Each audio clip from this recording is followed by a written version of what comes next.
Assalamualaikum warahmatullahi wabarakatuh. Perkenalkan, nama saya Maisaroh, guru pendidikan Pancasila kelas 11, akan menjelaskan bab 4, Negara Kesatuan Republik Indonesia.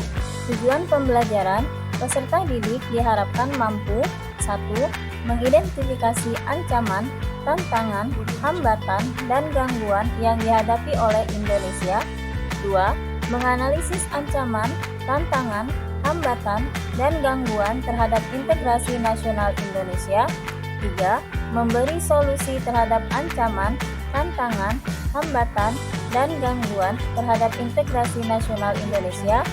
4. Mendeskripsikan strategi-strategi untuk menghadapi ancaman, tantangan, hambatan, dan gangguan di berbagai bidang kehidupan. Baiklah, mari kita bahas materi kita kali ini, yaitu tentang ancaman, tantangan, hambatan, dan gangguan di berbagai bidang. Bidang yang pertama yaitu bidang ideologi. Dalam bidang ideologi, yang pertama, ancaman ideologi merupakan ancaman yang dilakukan untuk mempengaruhi ideologi dan mengancam dasar falsafah negara yaitu Pancasila. Yang kedua, sebagai ideologi negara, Pancasila merupakan falsafah dan pandangan hidup bangsa Indonesia yang mengandung nilai-nilai moral, etika, dan cita-cita luhur, serta tujuan yang akan dicapai bangsa Indonesia. 4. Pengembangan nilai-nilai kebinekaan dan nilai-nilai keadilan yang terdapat dalam Pancasila dimaksudkan untuk mencegah munculnya egoisme, kedaerahan, dan memperkuat nasionalisme. 2. Bidang politik. Ancaman dalam bidang politik dapat dilakukan dari dua aspek, yaitu dari dalam negeri dan luar negeri.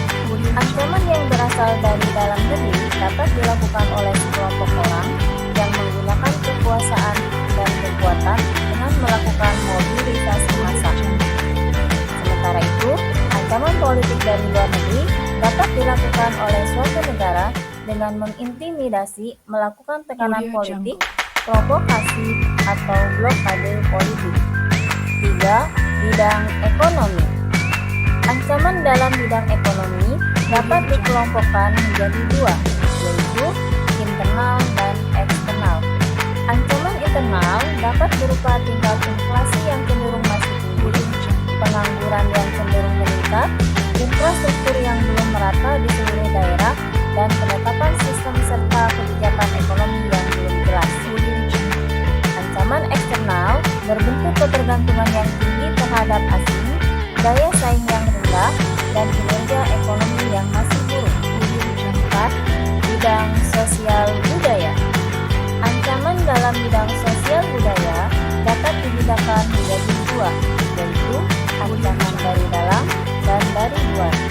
Ancaman dari dalam didorong oleh isu kemiskinan, keterbelakangan, dan ketidakadilan. Ancaman dari luar berupa masuknya nilai-nilai budaya dari luar negeri yang sedikit. Dan yang kelima, bidang pertahanan dan keamanan.